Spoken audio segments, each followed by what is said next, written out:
Ce podcast vous est présenté par FrenchWeb.co. FrenchWeb.co, c'est une agence de conseil en communication digitale qui booste votre croissance. Retrouvez toutes nos offres dont la création de sites, les audits SEO, l'optimisation de vos campagnes Google Ads sur le site www.frenchweb.co. Bonjour et bienvenue sur le nouvel épisode d'Entreprendre à l'étranger. Alors aujourd'hui, ça va être un épisode un peu particulier. J'aurai deux invités donc de l'autre côté du micro et même de l'autre côté de la planète. Ce que je vais faire, ça va être très simple. Je vais vous laisser vous présenter et puis on va attaquer l'échange. On va rentrer dans le vif du sujet. Je vous laisse la parole. Donc je ne sais pas qui des deux prend la parole en premier. Alors, je m'appelle Isabelle. Bonjour. Je m'appelle Isabelle et je vis actuellement dans une Bonjour Isabelle. dans une maison roulante, un camping-car, comme on dit en France, sur les routes de l'Amérique centrale. Voilà, salut, je m'appelle Laurent, moi. Donc, Isabelle et moi sommes mariés depuis plus de 20 ans. J'ai 47 ans, Isa 45, et on a deux enfants de 11 et 16 ans. Et donc, comme Isabelle vous l'a dit, on a quitté tout ce qu'on avait en France pour aller découvrir un peu les pays du monde et trouver un endroit dans le monde où on aurait envie de s'installer. Voilà, donc pour l'instant, notre vie, c'est ça. Super, merci. Moi, j'ai lu les premières questions que je prépare et qui me viennent aussi en tête, c'est où étiez-vous et que faisiez-vous avant d'atterrir en Amérique centrale? Alors, avant d'atterrir en Amérique centrale, on habitait en Seine-Saint-Denis, à Aulnay-sous-Bois. Et moi, j'étais d'abord conseillère politique pendant plus de 20 ans. Et puis ensuite, je suis devenue cuisinière il y a quelques années, il y a 2-3 ans. Et Laurent était rédacteur en chef, journaliste sportif chez Eurosport. D'accord, merci. Et du coup, aujourd'hui, avant de rentrer dans d'évoquer le mode de vie que vous avez actuellement, vous êtes où précisément et comment se passent vos journées? Vous faites quoi? Alors précisément, on est dans la péninsule du Yucatan au Mexique, dans l'état du Quintana Roo, dans un petit village dans la forêt qui s'appelle Central Vallarta, dans l'arrière-pays de Puerto Morelos. C'est entre Cancun et Playa del Carmen. Voilà, entre Cancun et Playa del Carmen, qui sont des villes pour le coup plus connues. Là, ça fait pour l'instant 4 mois qu'on est au Mexique et qu'on visite le Mexique. Et alors notre vie au quotidien pour l'instant, c'est en ce moment on a quelques préoccupations par rapport à notre camping-car. Donc on doit attendre une nouvelle batterie parce que notre batterie de la cellule du camping-car, c'est un peu technique, je suis désolé, mais voilà, elle est en train de rendre l'âme. Donc on est en train d'attendre une nouvelle batterie. C'est pour ça qu'on est un peu posé ici pendant quelques jours. Et ensuite, l'idée, c'est de continuer de descendre la péninsule du Yucatan pour rejoindre le Guatemala et puis ensuite continuer notre périple jusqu'au bout de l'Amérique centrale. Et rappelons le camping-car qui s'appelle The Duke, donc le Duke. Absolument. Est-ce que c'est en référence au film? The Big Lebowski. Voilà, c'est un film qu'on a beaucoup aimé et donc du coup, voilà, quand on a fait un petit brainstorming pour choisir le nom du camping-car, ça se fait pas mal dans les familles de voyageurs en fait de renommer son véhicule parce que c'est quand même un peu une partie de la famille, si tu veux, on est avec lui tout le temps, on essaye de le bichonner au maximum pour qu'il tienne le coup le plus longtemps possible. Oui, parce que les routes sont pas super cool, quoi. Mais j'ai pu voir des photos, des vidéos, donc non, il a l'air de plutôt bien Ouais, c'est aussi parce qu'on avait quand même fait un petit brainstorming avant de partir, si tu veux, pour savoir quel type de véhicule il nous fallait et en fait, avec tous les critères qu'on avait remplis, il n'y en avait pas 30 000 des modèles qui correspondaient. En fait, il y en avait genre un ou deux, tu vois. Et donc, on a eu la chance de pouvoir en trouver un qui correspondait, ouais. Mais on l'a pris justement parce qu'il avait un moteur hyper robuste et qu'il était super costaud, quoi. Sur le fait que vous ayez quitté la France, donc là, moi, c'est à quel moment et pourquoi, en fait, vous décidez de tout plaquer et puis j'imagine, de vous séparer de vos proches, de quitter votre job, votre maison, et du coup, qu'est-ce qui fait que vous partez? En fait, il y a eu pas mal de petits déclencheurs, chacun de notre côté. Isa, elle travaillait dans le milieu de la politique pendant 20 ans. Elle a pris quelques coups sur la tête. Elle a fait un burn-out et du coup, elle a elle s'est recentrée sur elle-même, si tu veux. Elle a commencé à se poser les questions de savoir mais pourquoi elle continuait de vivre comme ça, pourquoi elle continuait à ce rythme dingue. Et, et donc elle m'a un peu tiré par là pendant un petit moment, parce que moi si tu m'avais dit il y a 3-4 ans que j'allais tout quitter, je t'aurais dit bah non, pas possible en fait, parce que moi j'adorais mon métier, j'adorais ma maison, etc.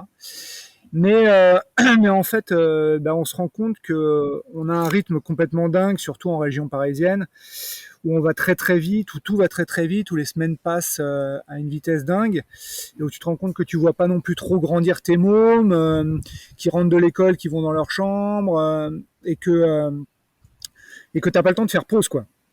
Et en fait, c'est malheureux à dire, mais les coups que tu prends dans la figure, moi j'ai perdu une sœur et mon beau-père dans la même année.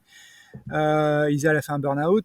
Tous ces petits accros de la vie, si tu veux, ça te permet de faire un peu pause sur la vitesse de défilement de ta vie, si tu veux. Et donc ça nous a permis nous de faire pause et de se dire mais en fait pourquoi on continue comme ça, pourquoi on fait ça, notre vie est courte, on se rend compte aussi avec ce qui nous arrive autour de nous que bah, finalement en peu de temps tout peut basculer. Donc on se dit bah, en fait de quoi on a vraiment envie. Et on avait vraiment envie de connecter plus avec nos mômes et aussi de découvrir le monde parce qu'on est voyageurs depuis longtemps.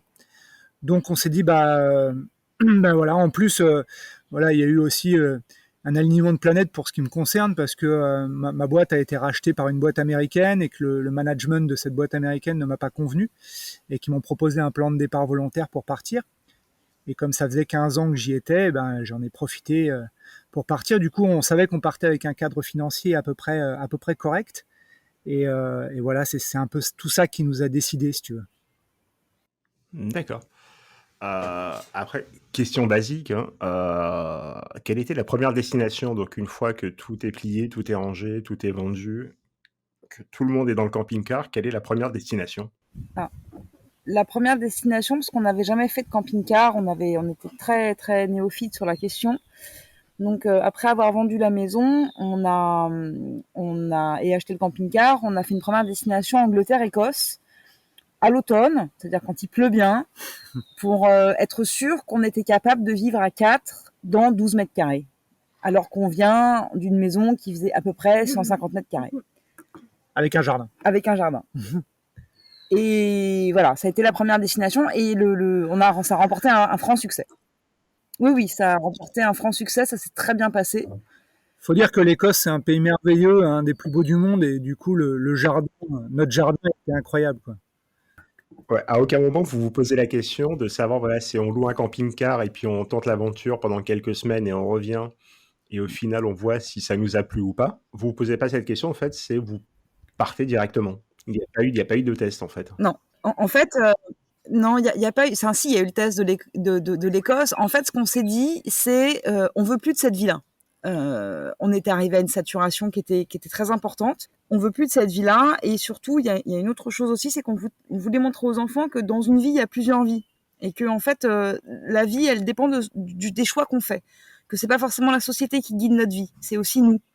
Et donc, de toute façon, on vendait la maison parce qu'on voulait recommencer différemment, autrement, pas de la même manière. Donc, même si la vie en camping-car ne nous avait pas plu, eh ben, on aurait revendu le camping-car derrière et on aurait peut-être recommencé ailleurs, mais comme on savait pas bien où, voilà. Donc, on s'est pas posé cette question-là si on a fait un essai en camping-car, parce que finalement, le camping-car n'était pas l'objet premier de notre prise de décision. C'était un moyen d'eux. Mais notre prise de décision, elle s'est faite sur on veut changer de vie, on veut vivre différemment. Pas forcément en camping-car. C'est un moyen, un camping-car. D'ailleurs, on va pas y rester ad vitam aeternam dans notre camping-car. D'accord. Non. Comment dire, c'est vrai que c'est particulier, parce qu'après, c'est un choix de vie c'est un changement qui est radical. Donc, certaines personnes auraient pu passer par l'étape de je vois un peu, je tente, je vois un peu comment ça se passe comment dire, et puis et suite à ça, je prendrai une décision. Mais ouais, vous avez été, ça a été fait de manière assez franc du collier quand même. Ouais, assez franc du collier. Comment dire, la question suivante. C'est à la mesure de la saturation et Moi, j'imagine. Comment ça se passe? Comment on s'organise au quotidien avec des enfants, en fait? lorsqu'on a décidé comment dire, de voyager à travers le monde. Donc, comment ça se passe au quotidien avec les enfants? Bah, la première chose, c'est qu'il a fallu les convaincre déjà que on allait tout quitter et qu'ils allaient quitter leurs amis et leur petit confort de vie. Donc ça déjà, ça n'a pas été facile. Comme tu as pu t'en rendre compte si tu es allé sur le blog et que tu as vu la première phrase qui est sur la homepage du blog, ça c'est notre fille qui à l'époque avait 14 ans et qui nous a dit il y a une famille sur 1 million qui quitte tout pour partir faire le voyage au monde. Ouais.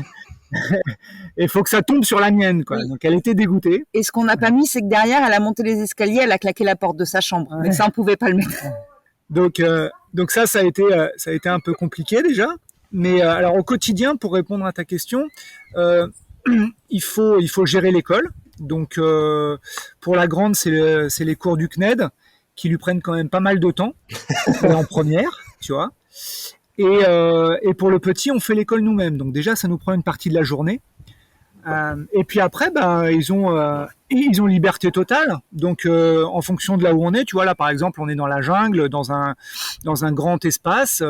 Dès qu'ils ont du temps libre, Noé il va écouter les oiseaux. J'ai une application sur mon téléphone pour enregistrer les sons des oiseaux et te dire quelle espèce c'est. Donc il s'amuse avec ça. Il prend des photos aussi. Il prend des photos aussi, ouais, il aime ça parce qu'il y a les singes qui passent toute la journée. Et puis la grande, elle est un peu sur les réseaux sociaux parce qu'elle a envie de garder le contact avec ses amis. Mais donc je te disais, au quotidien, il y a vraiment l'école à gérer qui est un peu pénible en voyage pour tout le monde parce que nous on s'improvise aussi prof alors que c'est un métier qui s'improvise pas. C'est pas du tout un métier facile. Et puis pour eux, c'est pas facile non plus d'avoir leurs parents comme profs. Donc, tu as dit que c'est nous qui faisions cours à Noé. Ouais. Donc c'est c'est un peu compliqué ça à gérer, mais ça va, ça se fait. Noé, on lui fait 1 heure et demie de cours par jour avec les matières principales. Et Camille, elle, qui doit préparer le bac français, elle a un peu plus de boulot. Mais voilà, sinon au quotidien, après c'est comme j'ai envie de te dire, c'est un peu comme le quotidien en étant sédentaire, sauf qu'on est 24 heures sur 24 et 7 jours sur 7 ensemble. Mais comme on a un énorme jardin, en fait, ils en profitent pas mal, les mômes, quoi.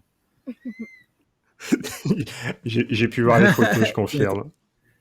Là, donc du coup, comment dire, la question, c'est quelles sont les prochaines étapes?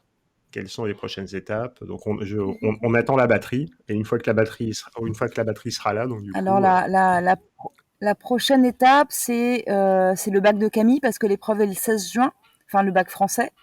Et de péripétie en péripétie, elle va finir par le passer au Guatemala, au lycée Jules Verne, donc le lycée français du Guatemala. Donc il va falloir qu'on aille au Guatemala. La question qu'on n'a pas résolue, c'est est-ce qu'on passe par le Belize ou non? Voilà, ça fait partie des petits trucs où on s'amuse à attendre le dernier moment pour prendre nos décisions. Voilà, parce que ça fait du bien de lâcher un peu et de pas avoir tout à anticiper tout le temps. Mais la prochaine étape, c'est le Guatemala, c'est le bac français. Et du coup, question, qu'est-ce qui fait que la famille passera par le Belize ou pas? Il y a plusieurs critères, mais là en ce moment on est en train d'étudier surtout le coût parce que tu t'imagines bien que le budget est serré. Donc et parce qu'on ne travaille pas, donc on vit sur nos économies, on travaille pas encore, donc moins on en dépense, plus on en aura à investir ou voilà. Exactement. Donc pour l'instant, on est en train de regarder quel est le coût du passage.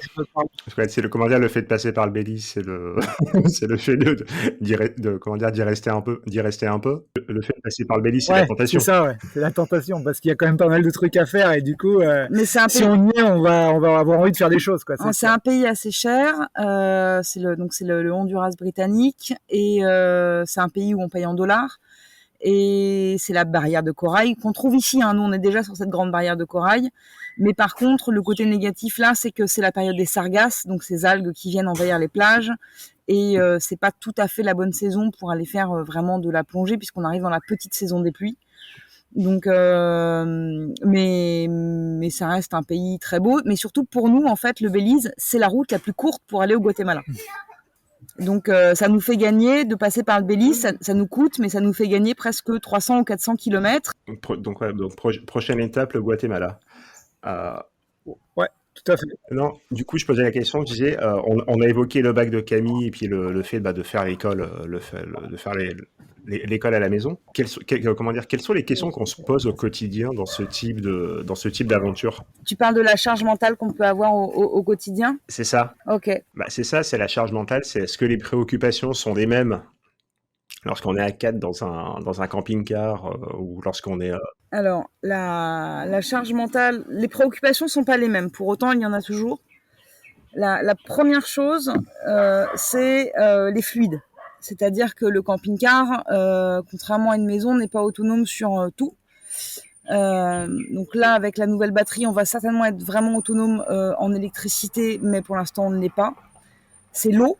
On a 2 réservoirs qui font en gros en tout 240 litres, mais il faut le remplir régulièrement. Et puis il faut de l'eau potable pour boire. Enfin ça, on a trouvé des moyens déjà. C'est le gaz et l'essence. Ça, c'est nos premières préoccupations. Et c'est est-ce que le camping-car va bien? Est-ce que la maison roule bien? Est-ce que les choses fonctionnent? La deuxième préoccupation, c'est l'école des enfants. Et c'est le bien-être au-delà de l'école des enfants, c'est le bien-être des personnes qui vivent dans ce camping-car, c'est-à-dire Laurent, moi et les enfants. Est-ce que ça va? Est-ce qu'on se sent bien? Est-ce qu'on est toujours bien connectés ensemble et qu'on se plaît toujours autant sur le voyage? Après, évidemment, il y a le budget.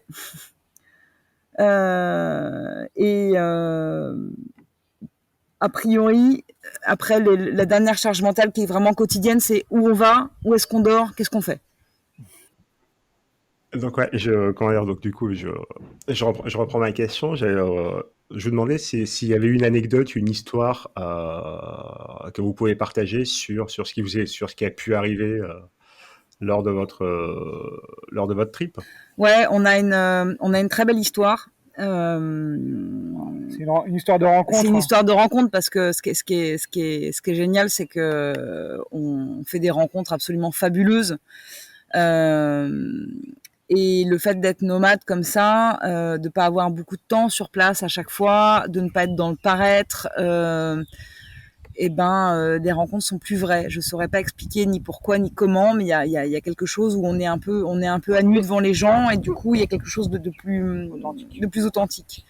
Sur le parking de Grand Canyon aux États-Unis, on rencontre un Français et sa femme. Un Français qui vit depuis 15 ans aux États-Unis et on discute pendant plus d'1 heure sur le parking et à la fin on se dit bon, il faut quand même qu'on aille visiter Grand Canyon. Donc on se laisse là en s'échangeant nos coordonnées téléphoniques. Ensuite on continue un peu le voyage et 2 jours après on est à Page dans l'Utah. Et Yann, donc ce Français et sa femme passent par là et il nous dit où est-ce que vous êtes? Je viens vous voir. Donc il vient jusqu'à notre camping-car et on passe une chouette soirée avec des chips, des bières et à papoter. C'est la soirée d'Halloween. À la soirée d'Halloween, c'était en octobre dernier. Et on se retrouve après, plus tard, totalement par hasard à Santa Barbara. Il était en meeting là-bas et nous, c'était on était là, c'était notre route. Et là, il nous dit, mais il faut qu'on passe plus de temps ensemble. Il faut qu'on arrive à trouver un temps où on ne fait pas que échanger pendant un repas. Et lui, en fait, auprès de sa boîte, il cotise avec des systèmes de points, j'ai pas très bien compris, pour pouvoir partir en vacances, sachant que les Américains ont 10 jours de vacances par an. On est super bien lotis en tant que Français. Et donc, il nous dit, écoutez, moi j'ai des points, je sais pas qu'en faire, donc je vous paye 1 semaine dans un resort. Choisissez la ville au Mexique puisque vous serez au Mexique à ce moment-là. Donc on choisit Cancun et effectivement on se retrouve à Cancun dans un resort 4 ou 5 étoiles. Pour nous, tout frais payé par Yann. Lui, il a une chambre aussi avec sa femme et on a passé 1 semaine de vacances à ses frais. Bon, évidemment, on a payé à manger, des restos et tout, hein, c'est la moindre des choses. Mais voilà le genre de rencontre qu'on a faite et ce mec-là est devenu un ami, évidemment, surtout après cette semaine de vacances qu'on a passé ensemble. Mais voilà le type de truc un peu extraordinaire qui peut nous arriver. Ça, je pense que c'est le genre d'histoire que tu peux, le genre d'aventure que tu peux vivre uniquement lorsque t'es sur les routes et lorsque tu voyages. En tout cas, on n'a pas connu cette expérience avant. Non, C'est pas possible de le vivre autrement. si tu veux, se lier d'amitié à une telle vitesse, ouais, ça arrive pas quand tu es sédentaire. En fait, quand tu es sédentaire, tu te dis, l'autre, je le reverrai à un autre moment, et puis tu laisses passer du temps, et puis tu te revois, et puis l'amitié prend du temps, tu vois, elle se construit au fil du temps. Quand tu es nomade, en fait, c'est immédiat, quoi. Soit ça passe pas, quoi. Je sens que on arrive à la fin du podcast. Il y a moi j'ai pour habitude de clôturer avec 2 questions. La première, c'est est-ce que vous envisagez un retour en France? Quand je dis retour, c'est retour définitif. Pour aller voir la famille, bien sûr. On ne s'exclut pas de revenir en France pour se resédentariser, parce qu'on n'a pas de truc prédéfini. On se dit pas notre vie elle est en dehors de la France. On se dit juste notre vie est différente. Elle sera différente de celle qu'on a eue avant. Mais pour l'instant, on aime bien l'exotisme des forêts subtropicales. Et si on pouvait y vivre un petit peu, ce serait pas mal, ouais. Et du coup, ma dernière question, quel conseil vous pourrez donner à quelqu'un qui veut s'expatrier, aller vivre à l'étranger ou comme vous, du coup, mener une vie différente? Le plus dur, c'est de prendre la décision. Il ne faut pas se poser trop de questions. Les choses sont très simples derrière, en fait. Je pense qu'il est beaucoup plus simple, in fine, de vivre comme on vit que de vivre comme on vivait avant. Mais on ne peut pas le savoir avant. Il ne faut pas trop se poser de questions, il faut y aller. Ne pas se poser de questions. Si on a envie de le faire, on le fait. Et vous, si c'était à refaire, vous le referiez, mais sans réfléchir. Ah ouais, sans hésiter. Sans hésiter, je pense que pour Laurent et moi, malgré le Covid et les arrêts que ça nous a mis, c'est la meilleure décision qu'on ait prise de toute notre vie. Moi, du coup, ce que je vous propose, c'est qu'une fois, qu'on se donne rendez-vous pour la suite, pour un deuxième numéro, étant donné que vous êtes en balade. Il faut c'est qu'on enregistre le deuxième épisode une fois que vous serez au Guatemala. Et pourquoi pas même échanger avec Camille et Noé, voir un peu comment ils vivent l'aventure eux aussi, parce que ça doit être, je vais pas dire perturbant, mais ça a dû être un changement qui a dû être aussi radical pour eux. Ah oui, c'est clair. Écoute, avec plaisir. Donc moi, ce que je vous propose, c'est qu'on J'espère que la connexion sera moins erratique qu'aujourd'hui. Et qu'on pourra avoir une conversation plus fluide, moins discontinue. Mais j'ai Cyril au montage, il fait des miracles. Je prends le montage là, c'est clair. Non, mais du coup, honnêtement, je vous remercie. Merci d'avoir pris du temps. Là, il est quelle heure? Il est 10h30 chez vous. D'avoir pris du temps ce matin. Et puis. Bon, il est quelle heure? Ouais, il est 10h30, il a raison. Ouais, c'est ça. Il y a 7 heures en moins. Ouais. Du coup, merci. Ouais, c'est ça, ouais. Merci pour le temps, merci pour les échanges et merci de m'avoir raconté ce qu'on peut appeler la première partie du road trip. Et avec plaisir pour le Guatemala. Rendez-vous au Guatemala après le bac de Camille, une fois qu'elle aura passé son bac et qu'elle pourra se concentrer sur autre chose. Donc, j'aimerais bien vraiment échanger avec vous deux aussi. Et Camille et Noé, voir un peu comment ils vivent ça. Et puis avec grand plaisir. Et merci à toi de nous avoir donné l'occasion de pouvoir discuter de notre voyage et de notre projet de vie. C'est vraiment chouette. C'est un plaisir. Franchement, c'est un plaisir. Et puis c'est un peu hors des clous, c'est un peu atypique. Donc j'aime bien les parcours un peu comme ça.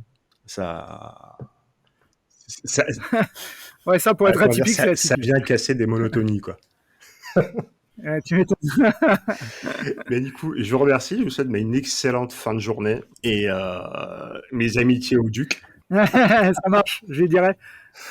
Tu auras une belle batterie bien neuve, il sera au top de sa forme. Il aura son nouveau peignoir. Exactement. C'est nouvelle charentaise. Je vous dis encore merci, mais du coup, prenez soin de vous et rendez-vous très très vite, j'espère. Au revoir, ciao ciao.